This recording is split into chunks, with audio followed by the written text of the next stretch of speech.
Welcome to the July 27th CAO update call. I cannot believe we're almost in August. We have several folks online with us. Just want to remind people to mute yourself so we don't hear any background noise. We also have a guest from Education Corps. Welcome to John Paul Smith, and he'll be one of our presenters here shortly. Want to remind folks that I am recording this meeting, so if perhaps you missed part of today's call, we will be sending out the link along with the PowerPoint slides after the meeting today. So with that, I think we can go ahead and get started. We have several updates on the agenda. Of course, we're going to have our guest from Education Corps with us first.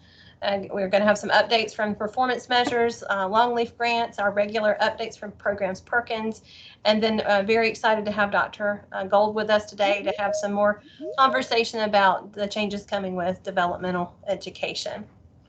So with that, I'm going to turn it over to my friend John Paul. Thank you, Dr. Eads. I'm John Paul Smith. I'm the Executive Director of North Carolina Education Corps.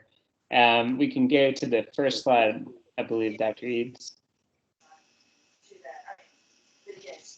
So the North Carolina Education Corps, many of you may have heard of us before. If not, that's perfectly fine. We were started last September as an initiative of the State Board of Education and the Governor's Office to engage community members across the state of North Carolina to really support teachers and students in the wake of COVID, but also to respond to a number of opportunity gaps that we know have been out there for years and years that COVID just kind of poured fuel on the fire of.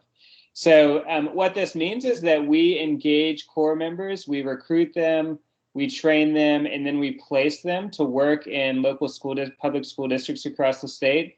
Last year, we had Corps members who worked in a variety of roles, including contact tracers, tutors, mentors who are working to re-engage high school students in particular in virtual learning, make sure they turn their homework in. And this coming year, we're going to be exclusively focused on engaging Corps members as K-3 literacy tutors to be working in elementary schools across the state and helping K-3 students really build their phonics skills and do that in a way that's grounded in the science of reading and the science of reading and instruction. So we can go to the next slide. And while we're going to the next slide, we have just at North Carolina Education Corps have wanted to really collaborate with community colleges in North Carolina because we see a lot of potential and a lot of opportunity for engaging community college students as Corps members, as tutors, while they're in school. So let's just take a quick look at this video that we have, and then we can go deeper into the opportunity we see to partner with community colleges across the state. All right, I'm gonna give it a shot, John Paul. All right. Audio, let me know. Thank you so much. COVID-19 has been extraordinarily difficult for students in North Carolina. 60% of our students are falling behind in K3, and COVID is making that much worse. They're not getting that one-on-one or daily instruction that they need. We've seen through the pandemic that relationships are critical for children, and there's nothing that replaces that one-on-one relationship between a mentor or a teacher and a student. The mission of the North Carolina Education Corps is to provide whole child support and academic support to students. What North Carolina Education Corps is focused on going into this next year is making sure that all children can read well. Once you can learn to read, you can read to learn, and the opportunities are endless for you. Early literacy, to me, is the foundation for whatever happens once they enter school and graduate. If you don't get it right in K3, turning that ship around is really difficult. If a student is struggling to read and they haven't made it to grade level by third grade, their overall outcomes drop drastically. This includes high school graduation rate, college enrollment, and earning potential as an adult, which means that North Carolina Education Corps is really filling a need and responding to an ever-present need in North Carolina. We're able to see those students who are struggling, and hopefully our mission and our vision is that we're gonna push them to meet grade level by third grade. We want every North Carolina child to be able to be whoever they wanna be when they grow up. Our high-impact literacy tutors are grounded in the science of reading, so that they can build the foundational reading skills that learners need to thrive as readers for the rest of their lives. At North Carolina Education Corps, one of our central tenets is whole child. It's academics, it's social emotional support, it's character and compassion, it's the whole person, and recognizing, most importantly, the potential in every child. Our core members are trained to lean into all of that, and they are prepared when they meet students to meet them wherever they are. The North Carolina Education Corps will give us the opportunity to really highlight the importance of relationships and the connection between relationships and results. At its root, no real results happen without relationships. My dream for the North Carolina Education Corps is that we create an opportunity for every elementary school student in North Carolina to have access to a high quality literacy tutor.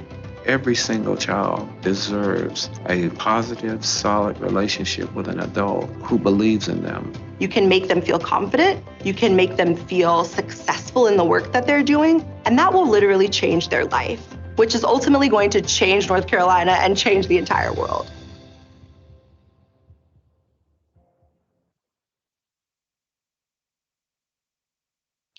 So there is a brief introduction into North Carolina Education Corps. And Dr. Eads, could you go down to slide number 8, the slide that talks about learn, serve, earn?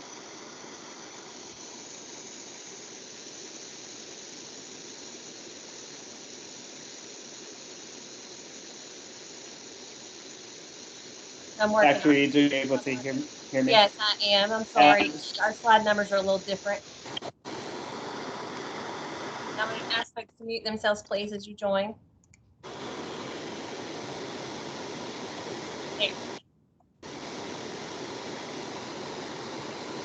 There. We've got a little background noise. I think, John Paul, you might be muted again. That's perfectly fine. Okay, this is the exact right slide. So that was a little video to give an overview and a feel for what North Carolina Education Corps is all about. The big opportunity that we see with the community colleges and community college students is this can be an opportunity for them to learn, earn, and serve all at the same time. So our tutors, our core members, they're not full-time, they're working part-time. So they're either working primarily 10 to 15 hours a week or 20 to 25 hours a week. Our tutors who are working 10 to 15 hours a week tend to be community college students or university students. And then the 20 to 25 a week core members, tutors tend to be retired teachers.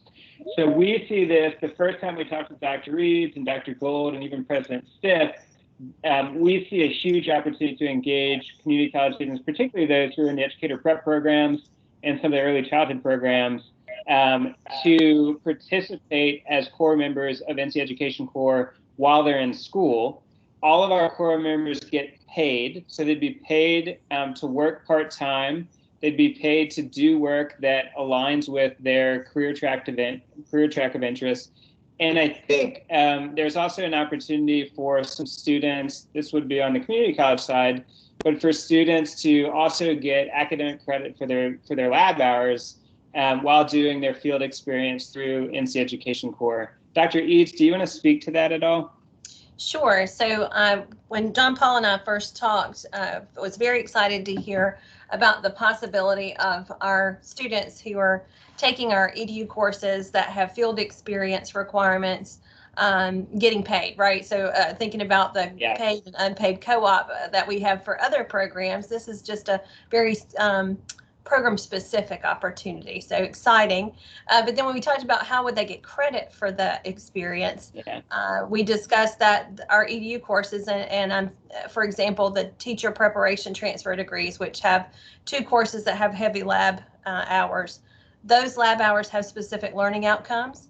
And so if the student is completing, if they're enrolled, for example, in EDU 187, and they're doing their placement hours in a K3 experience, then those learning outcomes could be part of what's happening through Education Corps. Did I explain that well enough, John Paul? That's perfect. Yeah, that's perfect. And I know our time is short here, and I don't want to go on too long, but if you go back to the last slide, Dr. Eads, we can paint a little bit of a picture of what the actual in-field experience would look like for students. All of our core members will be working with students either one-on-one or in small group settings, 1 to 3, and they'll be working with students for consistently throughout this coming school year. So we're asking that our core members sign up to commit from September through the end of this coming school year, so that they can establish this consistent relationships. You heard Dr. Tony Jackson talk about how important relationships are to driving results. Our tutors will be working on one-on-one or small group environments with K-3 students. They'll be working with them in sessions that go from 30 to 45 minutes per session, about 3 times a week. And then the training that we provide is the DPI, Reading Research to Classroom Practice, or we're also looking at the Hill Center, has put some online modules together. So this would supplement some of the community college students' education as well. So another opportunity for them to get training in the science of reading, prepare them for their career after they graduate. That's another great opportunity for this as well. NC Education Corps is a way for community college students to get their foot in the door with the local school districts that they may want to end up working with after they graduate. Technically, our core members end up being employees of the local school districts that they're working with. So it just makes it that much easier for any community college student who gets involved in the Education Corps to then maybe get a full-time job after they complete their year with NC Education Corps and complete their education through the community college system. Dr. Reeves, just one more slide that we can share with your colleagues is probably the map slide. And then we can open the floor up for questions. That way we can keep it short and concise. So we are in recruitment mode right now. Our application for tutors and core members for this coming year, at least to start within September, closes on August 3rd. So if you think that this would be of value to some of the community college students that you have on your campuses, really encourage you to get the word out. Students can apply through nceducationcorps.org. By August 3rd, we'd also love to just continue to build relationships with each of you in your campuses, because we'll be thinking about onboarding students throughout the year as well. As you can see on this map, this shows where we'll be working, the school districts that we'll be working in this coming year. So we'll be working in 23 school districts across the state this coming year. We plan to grow well beyond that, and you could be critical partners in helping us get to your community past this year. But I think that there are folks on the email chain from Pitt County Schools or Pitt County Community College, from out west, from Durham Public Schools is going to be another partner. You can see the full list here. So what I would encourage you all to do, and I'm not as familiar with WebEx, but be happy to send out a link to more information on NC Education Corps, and specifically a link that you could circulate to your students to apply by August 3rd, if that would be useful to you all. Dr. Eads, I'll pause there, and happy to answer any questions that you have or highlight any information that you would like us to highlight today before you need to move on with your conversation. Thank you, John Paul. I'll just thinking about the August 3rd date, that will be during the transition from summer to fall. So some of the students may not be reachable during that time. And sure. One question that I have that others online may have as well, you mentioned continuous recruitment possibilities. Would it be possible, say, after August 3rd for a student to apply and be considered? Yeah, so what I would say is that any student who applies by August 3rd, they'll automatically be considered to be a part of our first wave of core members. So our first wave of core members will be starting training in September, and then they'll start with students in October.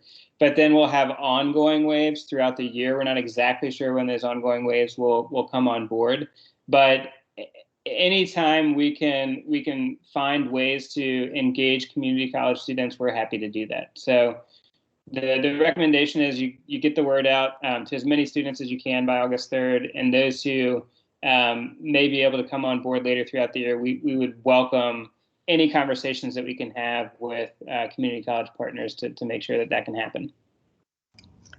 Well, that's exciting. And again, we're very excited to have you join us today. I will be sharing your slides and a handout that you sent me, which I know in the slides has your contact information. So I encourage our folks on the call to reach out to you with more specific questions, just in the interest of time. Or if folks want to type in some things in the chat, and John Paul, if you want to hang out for a little bit to see if anybody has a chat for you, that would be great. Yeah, happy to. I just want to mention to folks that this would be for any EDU course that has a field experience or lab requirement. So it wouldn't just be our teacher prep transfer.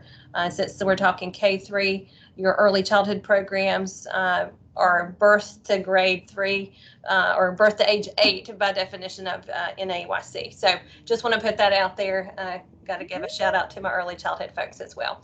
So we're going to keep rolling along. And again, thank you, John Paul, for joining. And we're going to move on to Bill Snyder. Bill, are you able to unmute? Thank you, Dr. Reed. Thank you. Good afternoon, everyone. Can you hear me, Lisa? Yes, sir. Do you want me to stop sharing so you can share? I'm going to request control right now. Go for it.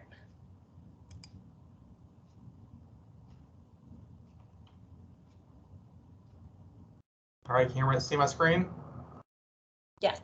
Okay, 10 minutes? Yes, please. All right, so this is a very condensed presentation that we did for Performance Partnership Summit, looking at really what our future plans are for state performance measures, a little bit of background. In November 2020, really the review committee was formed. We do this every 3 years, where we look at our performance measures and make recommendations as far as any modifications to the methodology or definitions or sources and so forth. This is the time where we kind of make those recommendations and press forward. So you can see that there's a very diverse group of individuals here that really went to each of the professional associations to get individuals. So you can kind of see here that Dr. Michael Ayers and Dr. Levy Brown were part of that. So any concerns you have with these recommendations, you can blame them for it. But all these recommendations have been pushed forward and passed. So, but a little bit of general things about the recommendations, that we're looking at a 3-year time frame. So there is no core changes to our measure methodology. So the 7 measures we have right now are the 7 measures we're pushing forward with the next 3 years. One of the recommendations has already been implemented and was part of this year's performance measures report. And the remaining recommendations are for the 2022 report and the 2023 report. And I mentioned before, this is these recommendations have already been passed. They were endorsed by the President's Association at their May meeting, and also approved by the state board at the past July meeting. So starting with recommendations, recommendation 1 is resetting baselines and excellence levels annually.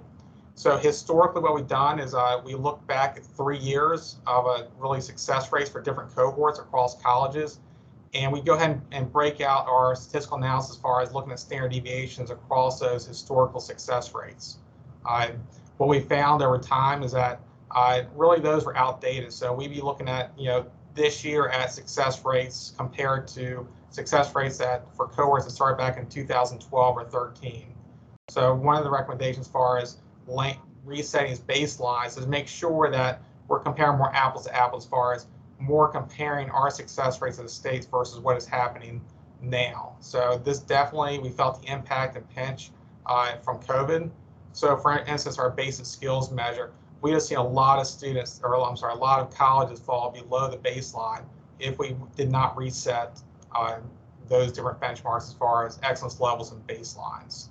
Also, what we're seeing too in the past is as success rates have increased over the years, we ran out of impact funding. So within our performance measures model for funding, we reward colleges based on their success rates and also the number of students that were successful. And as rates increased, the monies that were available for impact pool were not there. So recommendation 2, so looking across all of our different performance measures, you'll notice that we have varying success rates. Anything as as low as like 40% for our math measure to like as high as 90% for our transfer measure. So what we heard is that it was challenging for a lot of leaders to kind of talk to their boards and so forth about our success rates, and how 50% for one measure might be good and 80% for another might not be good. So moving forward, we're going to index results on a 1.0 scale. So as you look across the measures and look at the success rates, you can identify easily where your success rates are compared to one another. Recommendation 3 is decoupling impact from quality. So with this one, historically, as far as I mentioned before, the impact versus quality. Quality was based on the success rate. Impact was based on the same really calculation, but looking at the numerator associated with that success rate. So if we're looking at a 4-year success rate, your success rate would drive your quality, and let's say the 300 students that were successful in that cohort were driving your numerator. So really moving forward, we're going to look at them separately. So we're still going to do quality as we always have, but we have some flexibility now with impact. So now, if we want to go ahead and assess, things like curriculum completion, we don't necessarily have to go back to a first-time cohort that started 4 years ago. We may very well decide, hey, what we're going to do is we're going to measure the most recent year and a number of successful graduates, for example. So, no longer are we looking at, impact as really kind of tied to that calculation that goes into quality. Okay, recommendation 4 was indexing Pell and non-Pell. So, equity became a pretty popular topic within our conversations within the committee. And, one of the things that we decided was first step would be to index Pell and non-Pell. So, historically, those colleges that were serving a high proportion of Pell students compared to non-Pell students were a little bit at a disadvantage, because we know success rates for, the Pell students tend to be lower than non-Pell students. So this really kind of levels out the playing field a little bit. So really we're looking at Pell and non-Pell separately, and then aggregating those results into one index score. And this bottom bullet here also opens the door for us indexing other student characteristics, which I'm going to talk about later, as far as race, ethnicity, sex, and etc. And also the second bullet here, as far as Gateway English, Math, first year progression completion, that's where we're talking about indexing Pell. And that would be, once again, for the 2022 report. Okay, recommendation 5 and 6, you'll be hearing a lot more about this, as there should be a memo coming out soon from the system office regarding grades associated with workforce CE. So I mentioned before about decoupling and no longer looking at the numerators associated with our success rate for curriculum completion. This will allow us to actually include workforce CE in our performance measures for curriculum completion. So we can actually aggregate workforce CE completions with what we have for curriculum. So that's why standardized grading, as far as us being able to identify what the success rates were, or which students completed the coursework successfully in workforce CE that are really aligned with what we have in curriculum. So colleges get credit for those successes as well. Number 7, I mentioned us, really looking at the Pell, non-Pell. What also came from the committee is that, going back to the equity piece, that we should strongly consider indexing other student characteristics, including race, ethnicity, and sex. So we're doing a lot of research within the next year to kind of see, what are the major drivers of success as far as inputs, as far as student characteristics that drive the success rates across our colleges, and index accordingly based on those things that are identified. So we'll be working pretty closely with the President's Association Programs Committee as we lay out some recommendations as far as other things outside Pell that we should be indexing as far as student characteristics go. Recommendation 8, this one is really kind of a value, preference, as far as think about this way, that right now for our curriculum completion, a success is a success. So it doesn't matter if a student transferred, if a student graduated, if a student was retained after 4 years at a certain threshold, a success is a success. So one success is not as important as another one. So this one allows us to consider weighting the actual output. So we may decide that, a completion of a transfer degree does not weight as high as a completion of transfer degree and transfer to university combined, or a completion of let's say an associate degree is maybe weighed higher than a certificate. So this opens the door for us to actually look at and value potentially different, really more outputs differently within the measures. And the last two were, one, we've heard some concerns from presidents about the basic skills metrics and, interest in us kind of looking at those again and maybe thinking about some future considerations for modifying that. So we're going to need to bring together some experts in that area to see if there is any really push for us to have some modifications to what currently is our measurable skills game measure for basic skills. And then the last one here is this has been a pretty popular topic amongst many, how we look at first-time test takers for licensure certification. And there's been a lot of interest as far as expanding that to those who are attempting for a second or third time and so forth. So once again, going back to breaking or decoupling the quality versus impact pool, this will allow us potentially to look at the impact pool. And even if we can't include these students in the success rate, at least when we look at the total number of successes, we can be more inclusive of others outside those that are first-time test takers. So Lisa, did I get within 10 minutes? You did, and you have a question for you in the chat from Heather. Okay, let me open up the chat. Hold on a second. And you're sharing your screen too, by the way. Okay.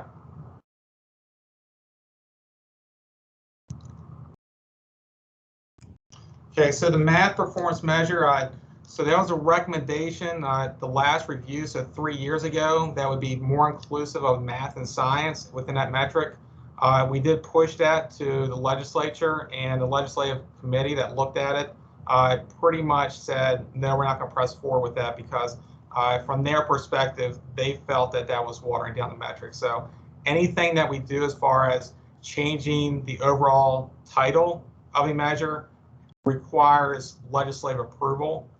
Anything that we, as far as changing methodology with any measure, we can do that at the state board level within community colleges, but that was pushed forward but not passed by the legislature.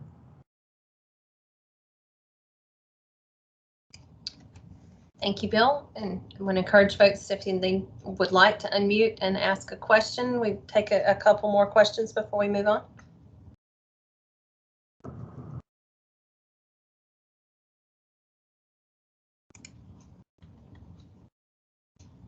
Okay. Well, Bill, I appreciate your time today joining us, and I think folks know how to get a hold of you. But if a question comes up, y'all be sure and reach out to Bill.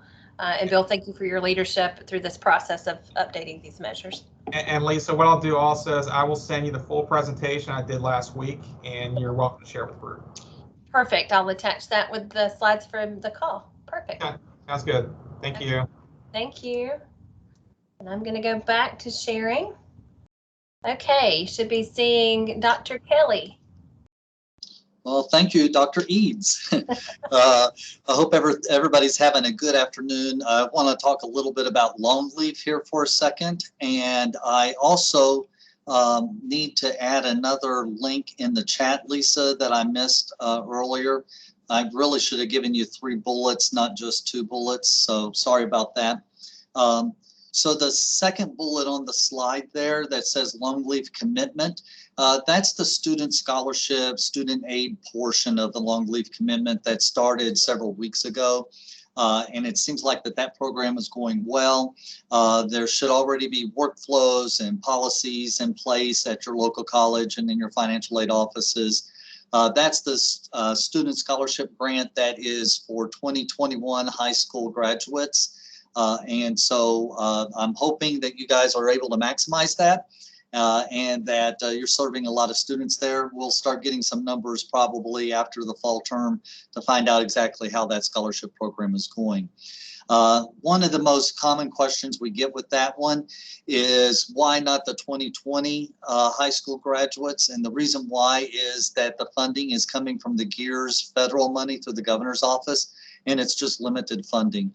And so the funding model could cover the 2021 projected high school graduates, but not anybody else. We are planning to look at the funding model probably in September to see if that could be broadened to include maybe even attendance in other semesters or other high school graduates. But right now it's all up in the air. We don't want to make any commitments to anything that there's not the funding available for. So that's a little bit about the long leave commitment, the scholarship grant. The other scholarship grant that was just approved by the state board last week is the Long Leave Complete. And you can see the link there to the state board item with the Long Leave Complete. This is also a scholarship, but it is targeting people who are 50% done, so to speak, with their associate degree and they dropped out. And so this is to give you an opportunity to try to attract those stopouts to come back to your institution. And we are working on the policy and the workflows with that. We hope to have that available and out to the colleges. We're moving as fast as we can. I apologize. I know the timeliness is not great, but we hope to have those colleague workflows and the policy guidance out. Probably not this week, probably not until next week. So we'll get it to you as quickly as we can, but if you can click on the link there and see a little more of the details. The eligibility criteria, we're trying to keep it as simple as possible, so that way your financial aid offices can auto package that as easily as they can. So that's the Long Leave Complete. The one that I put in your chat box there, the link is to the Long Leave Commitment, but it's the Student Support Services portion of that blanket Long Leave Commitment monies that's come from the governor's office. And with the support services, it has a matching requirement, and you can see that in the board item if you click the link. And it also has an application process. The purpose of the application process is to make sure that you have the matching money, that you have a plan in place of how you're going to spend the money. And again, we're trying to get the keep the eligibility of programs and personnel and technology as simple as possible for you guys, so that way you can apply, have your matching funds in place, and then get the money you need to support your students as best as possible.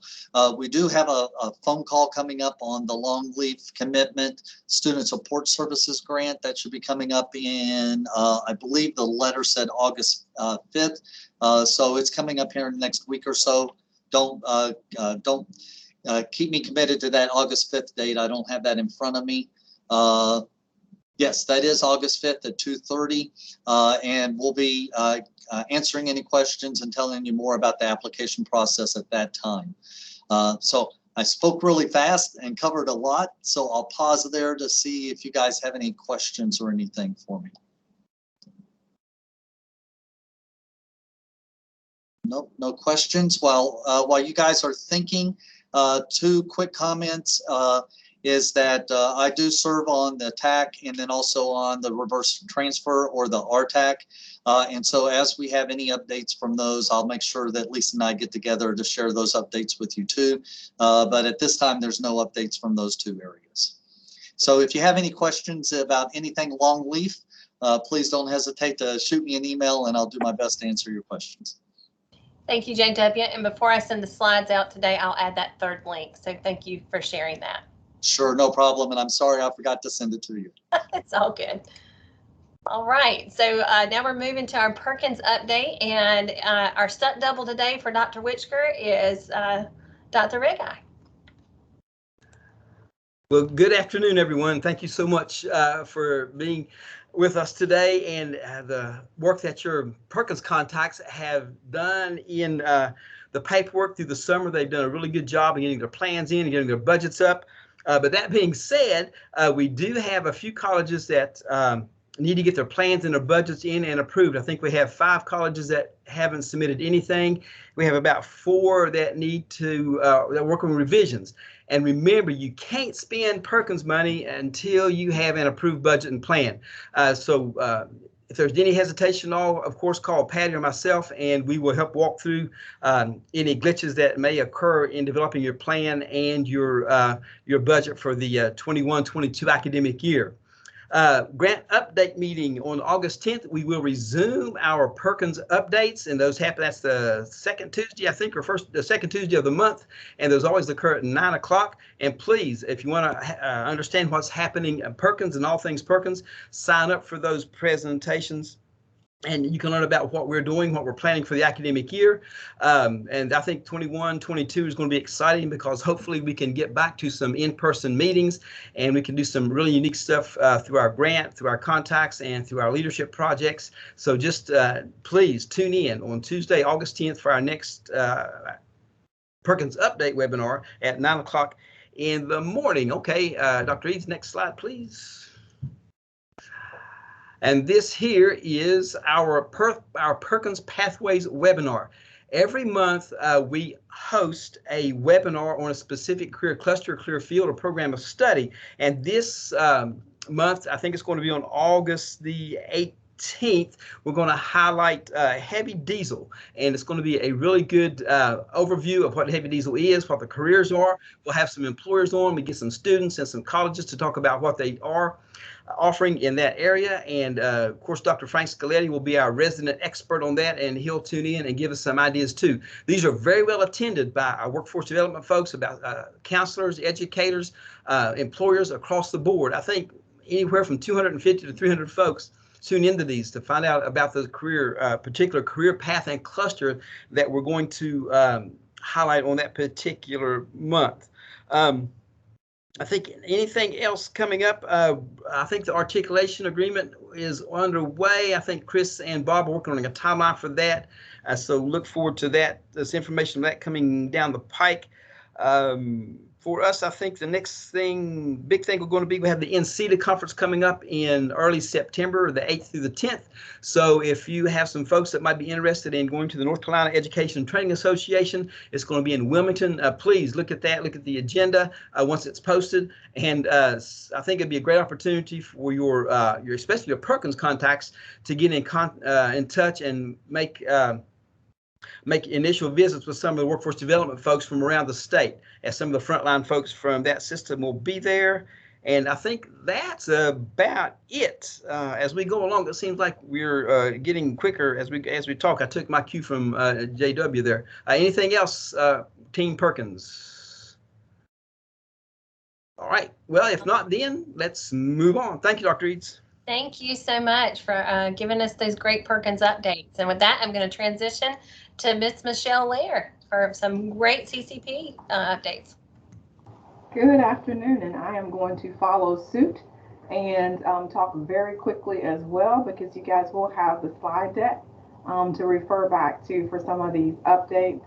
We're going to run through here, starting first and foremost, sort of following in the same vein as Tony was sharing with our Building Career Pathways workshops. If you recall, back in the spring in May, we offered these workshops for all of our colleges across the state in collaboration with our NCDPI partners and with CORD.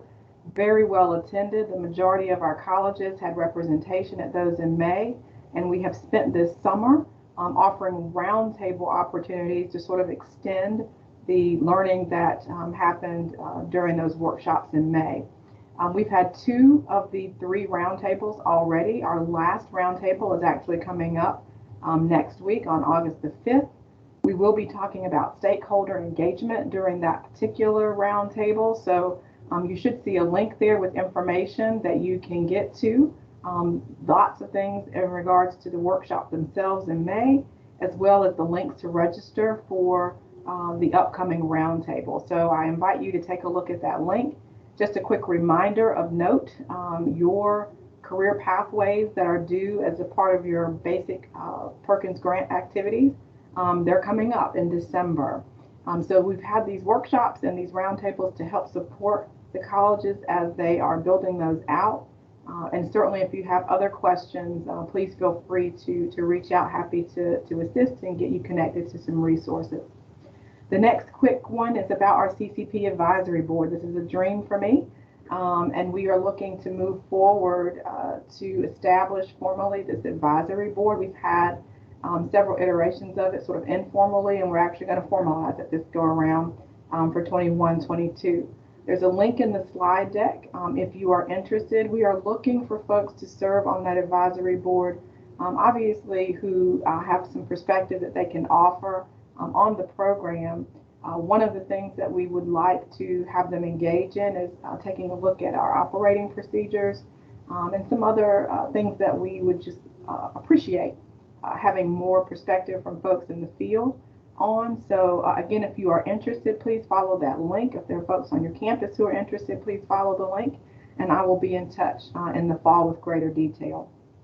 Also a dream, our Summer Institute for CCP. This is an opportunity to onboard new staff. As you know, this is the time of year where we are onboarding lots of new staff in lots of different areas on campuses. CCP is right in step with that. So this summer we are offering and piloting these summer institutes. Actually had our inaugural one at Cape Fear. So if Dr. Chapin is on, shout out to Cape Fear. Last week, I spent some time with them and had a great time with their new staff. So if you are interested in that for your new staff, or even some of your staff who are relatively new, please reach out and let me know. I'm happy to share greater detail about what that institute involves in onboarding your folks on your campuses.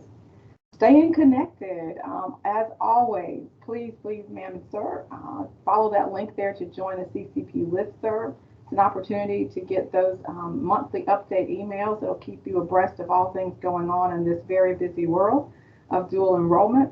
Also, we will have information on the First Friday forum dates and the joint webinars that we host with NCDPI.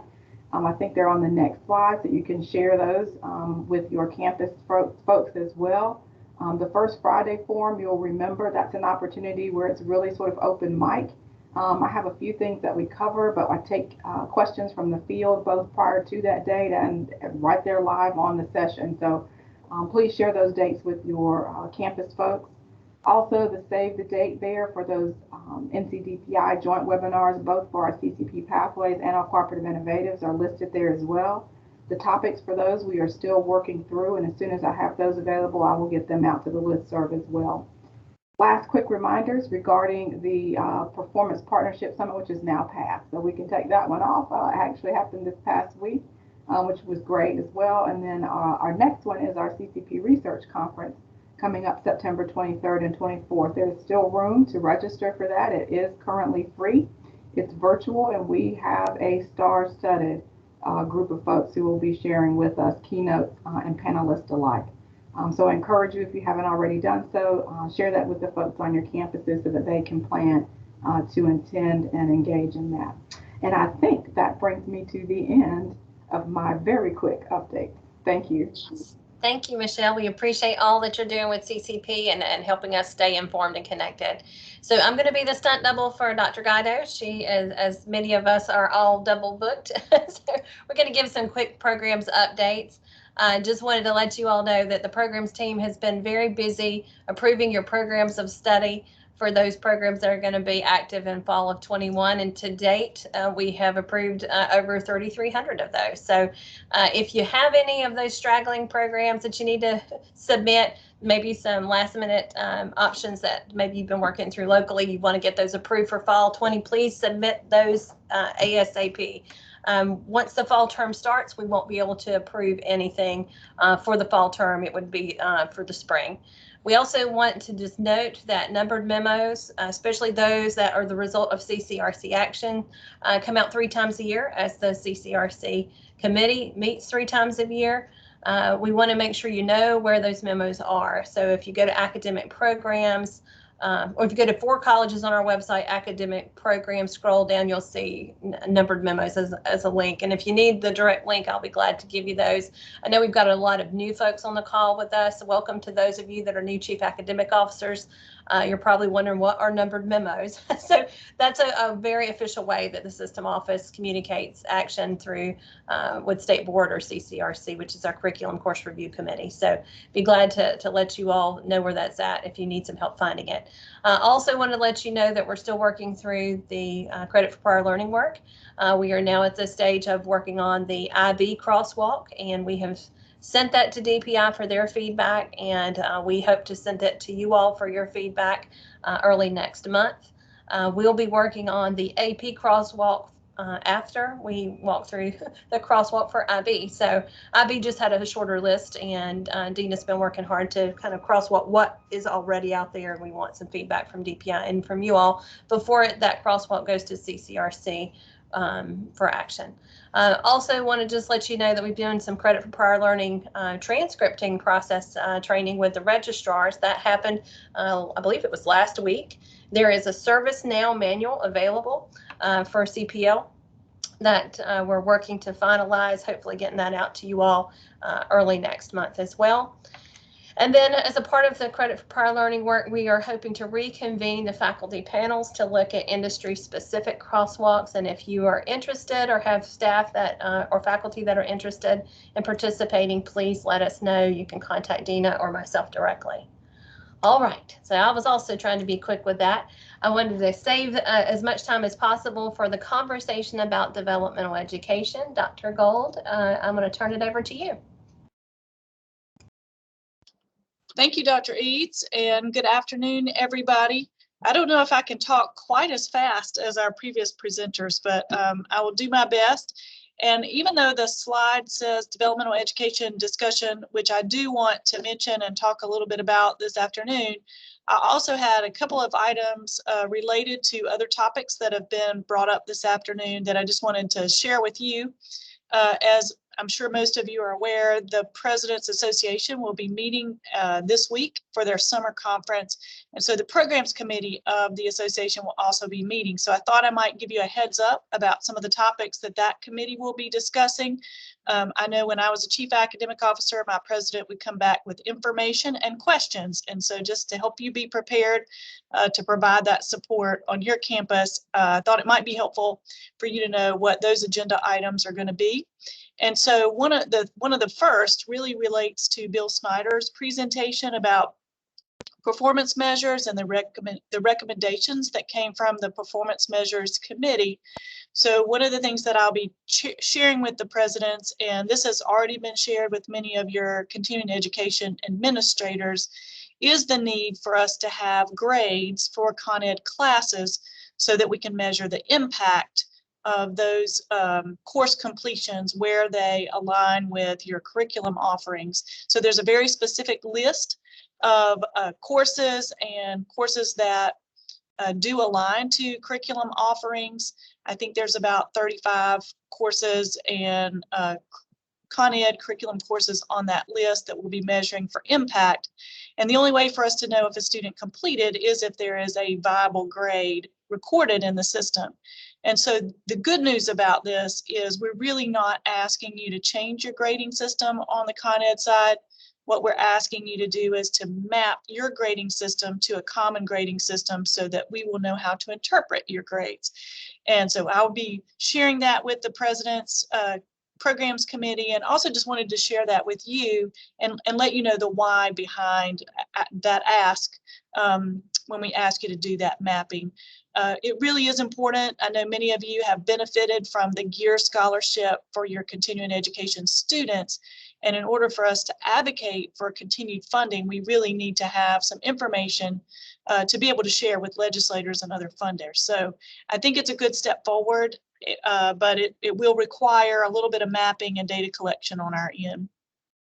The other thing that we'll be talking a little bit about is credit for prior learning. And so Dr. Eads talked about that and some of the work that's going on with credit for prior learning. Many of you are probably aware that when we passed the credit for prior learning code, and we'd never had that in code before, we didn't have consistency of the way that that was coded in our system.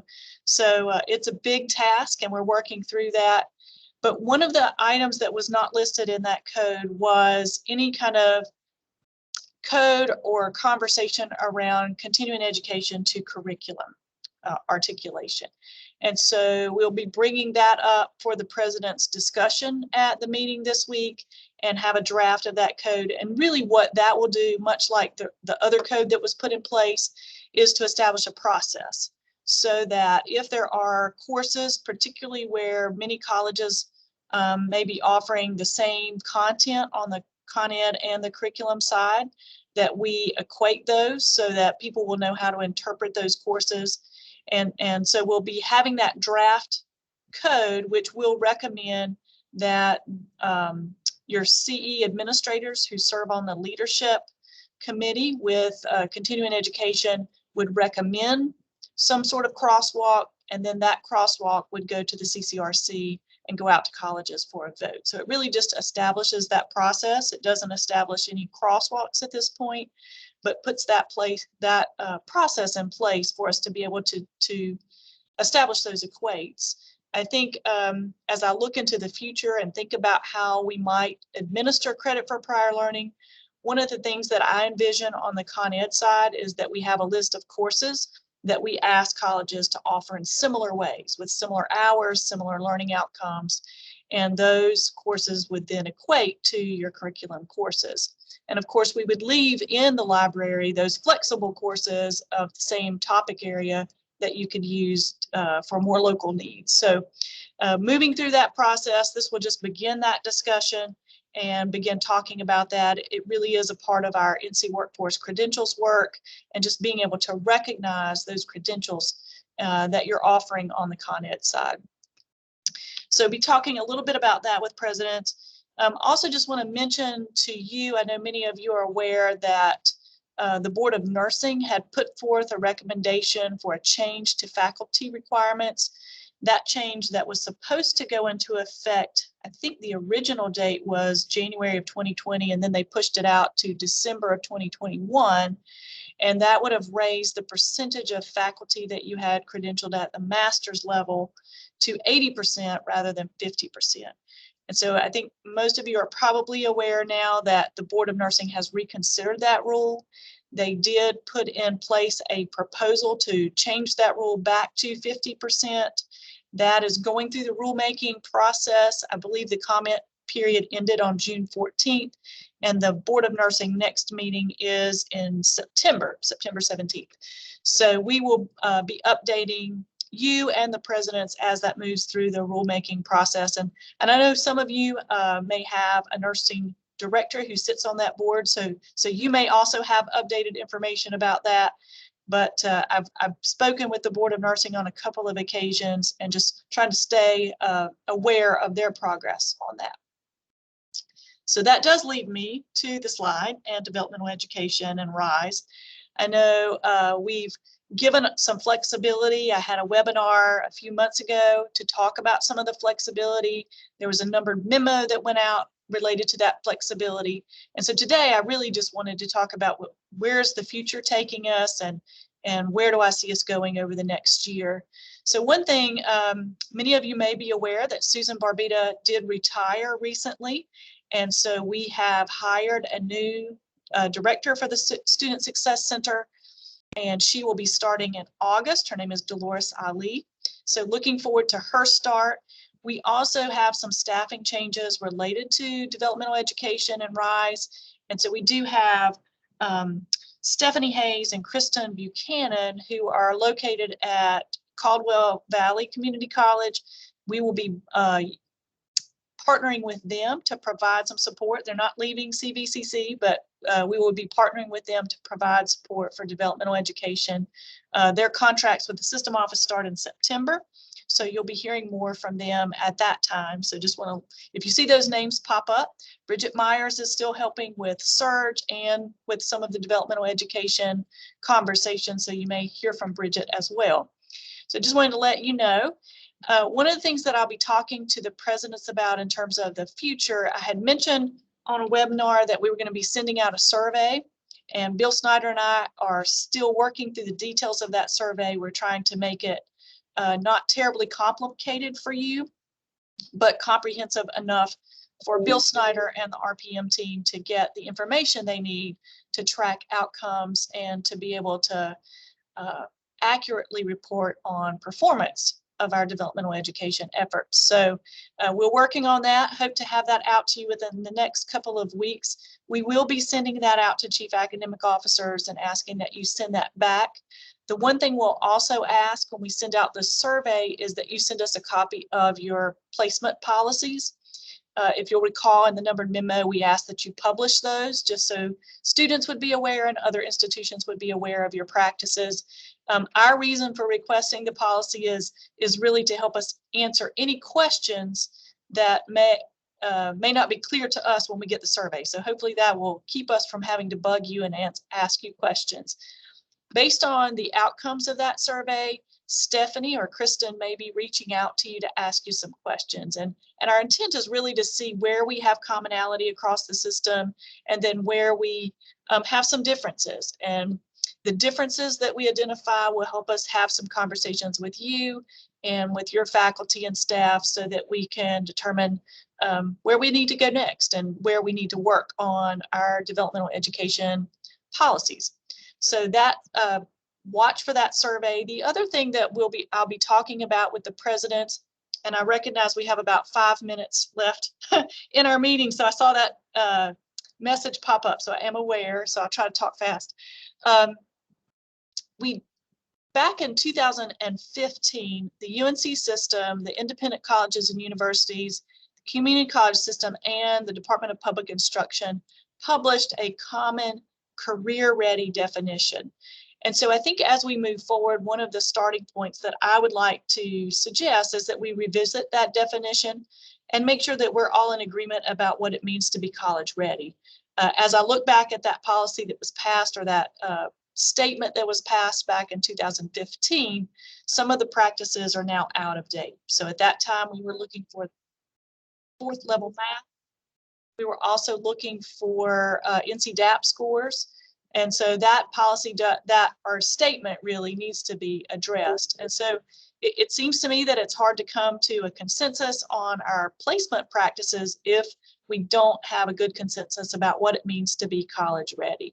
And so we'll be talking with the presidents a little bit about that, and then hoping to update our multiple measures placement policy over the next year. So a lot of work to be done, a lot of conversations to take place. So I'll be reaching out to many of you to ask you questions and to try to learn from your practices.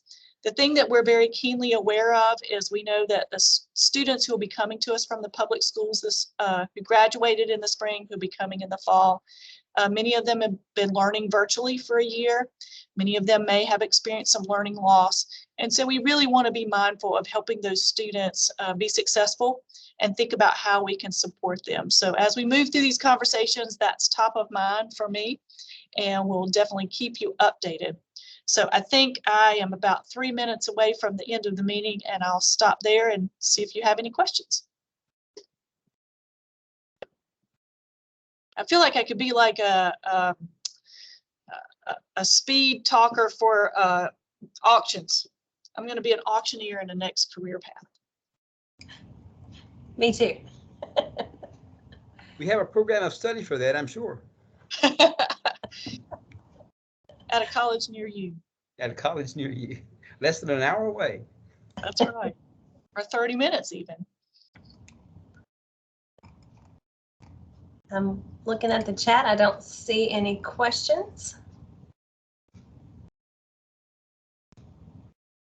All right. That's probably because our CAOs have many busy schedules, and they probably are booked back to back just like we are. So I appreciate the opportunity to share a little bit this afternoon, and look forward to touching base with you later. Thank you, Dr. Gold, and I just want to encourage you all to send any questions you have about this information that Dr. Gold just taught through to her, that we really are excited about what is to come. So I also just realized I did not, after all the slides I've had in other past updates about teacher prep, I did not include a slide to announce some really exciting news that the UNC Board of Governors has approved our uniform agreement for teacher preparation. So it went to our board in July and to their board, let's see, it was 2 weeks ago to our board and their board last week. So we are excited about that. We are planning a signing event, and we'll really get some more information out to you if you have any questions about what that agreement looks like. It's very similar to what's on our website now with the independents. We'll be publishing the UNC agreement on our website following the signing event. So again, very excited about that work and appreciate all of your feedback through that process. And I don't have anything else to share. We are straight up at 2:59. So I'm just going to thank you for your time, and I'm going to stop the recording. If folks need to ask other questions, I'll hang out for a couple more minutes online. But appreciate all you're doing, and as you enter fall, I hope you're getting maybe another day or two off work to prepare for the fall term starting. So thank you all again for your time, and I will see you in our next update. Have a good day.